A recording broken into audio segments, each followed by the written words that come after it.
1937 ने भारत को सिखाया कि बिना जवाबदेही के सत्ता अधूरी है।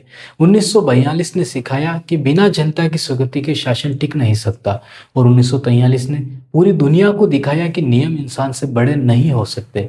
लेकिन इतिहास का सबसे बड़ा सवाल अभी भी बाकी था। अंग्रेज चले भी जाएं तो भारत अपना प्रशासन कैसे बनाएगा।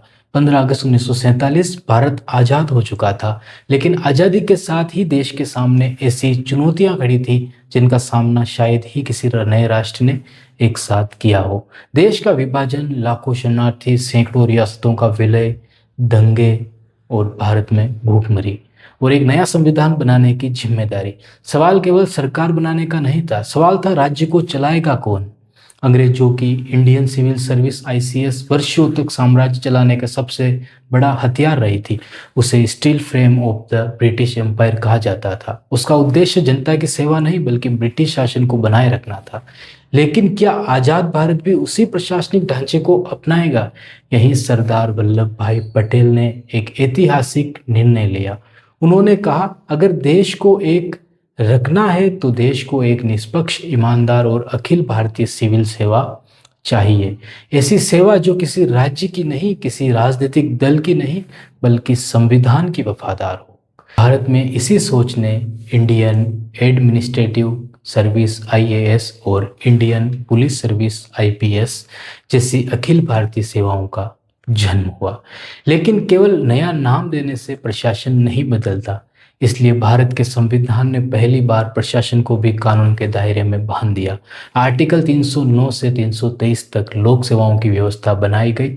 संघ लोक सेवा आयोग यूपीएससी को संवैधानिक दर्जा दिया गया ताकि सरकारी नौकरी किसी नेता की सिफारिश से नहीं, योग्यता यानी मेरिट के आधार पर मिले। यह वही विचार था जिसकी शुरुआत 1883 में अमेरिका के पेंडल्टन एक्ट की देन थी। लेकिन भारत ने उसमें एक नई आत्मा जोड़ दी, जवाबदेही। अब एक अधिकारी केवल सरकार के आदेश मानने वाला कर्मचारी नहीं था, वह संविधान की शपथ लेने वाला लोक सेवक भी था। उसका पहला कर्तव्य किसी व्यक्ति के प्रति नहीं, संविधान के प्रति था। यहीं से लोक प्रशासन पहली बार उपनिवेश शासन से निकलकर लोकतांत्रिक प्रशासन बन गया। लेकिन भारत यही नहीं रुका।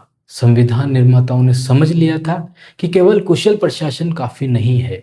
गरीब तक राशन भी पहुंचाएगा, बाढ़ में राहत भी देगा, चुनाव भी करवाएगा, कानून भी लागू करेगा और हर नागरिक के मौलिक अधिकारों का सम्मान भी करेगा। यानी अब प्रशासन का उद्देश्य शासन करना नहीं, सेवा करना था। अगर 1937 से 47 तक के पूरे सफर को एक वाक्य में समझना हो तो शायद वो यही होगा। 1937 ने पूछा जवाबदेह कौन है। 1942 ने पूछा वैधता कहाँ से आती है।